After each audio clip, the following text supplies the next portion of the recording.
కోపం వచ్చినప్పుడు ఒక వ్యక్తి అనేవాడు ఏ రకంగా బిహేవ్ చేయాలి? ఓన్లీ బిహేవియర్ గా Behavior, మాట్లాడుకుంటే yes. కదా. సో ఫస్ట్ వచ్చేసి జిప్. ఓకే, నెంబర్ 1, కోపంలో మాట్లాడకూడదు. Mm. ఎప్పుడైనా కోపంలో మాట్లాడితే అది రప్చరే అవుతుంది. నువ్వు కోపంలో ఒక మాట అంటావు, అది పెద్దదైపోతుంది. సో కోపం వచ్చింది అనగానే zip your mouth, first silent అయిపోవాలి. సెకండ్ వచ్చేసి నీకు కోపం రావడం సహజం, ఓకే, కానీ నువ్వు ఎలా పడితే అలా బిహేవ్ చేయకూడదు అనే అవగాహన ఉండాలి. Mm. ఓకే, నా కోపం వచ్చింది, నేను అన్ని పగలగొట్టేలేను, I should not do that, అంతే.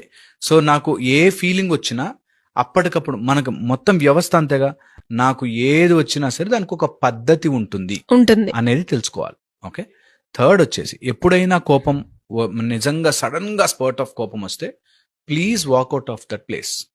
ఒక ప్లేస్ నుంచే మనకి కోపం వస్తుంది, అక్కడి నుంచి కొంచెం పక్కకు వెళితే నువ్వు చాలా